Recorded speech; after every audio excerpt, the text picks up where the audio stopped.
Potassium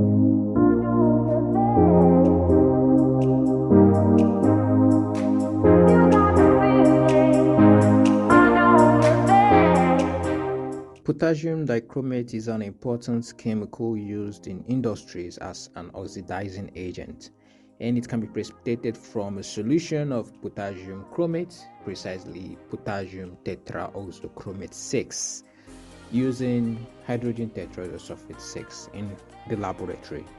Now, the precipitate is potassium heptaoxodichromate 6, and that is what we would be preparing, potassium heptaoxodichromate 6, which is potassium dichromate. You are expected to add an excess volume of the acid to the potassium tetraoxochromate 6. This is in order to help precipitate the potassium dichromate, which is potassium heptaoxodichromate 6.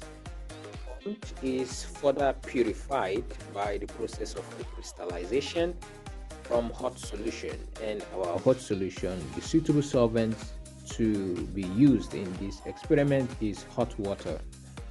And for you to do this, weight of potassium chromate in a given volume of the acid and heat it, evaporate to about half of the volume of the initial volume. So allowing it to cool after evaporation, heating it to half of the volume, would tend to form some crystals which is due to potassium heptaoxodichromate 6. This would separate out of the solution, which you can filter off and then recrystallize from hot water. To do this, you add some volumes of hot water to the dissolved crystals of potassium dichromate that has been separated out.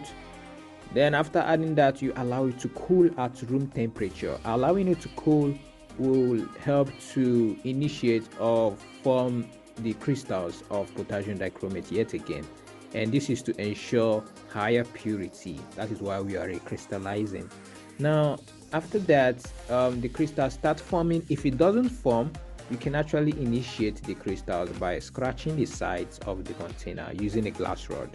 Okay, and once crystallization is complete, then you sure the crystals are formed or have been formed, you are expected to filter the solution. Okay, filtering, you need what's on the filter paper, that's the residue. You're going to collect that. Then after that, that is where your crystals will be. Then you're expected to dry in a suitable desiccator and reweigh. You can reweigh the initial weight of the filter paper before and after. Do the subtraction to get the weight of the crystals. That is your experimental yield. So with that, you'll be able to calculate the percentage yield by referring to the initial weight of the potassium dichromate and do your little calculations, and that will be all for this experiment.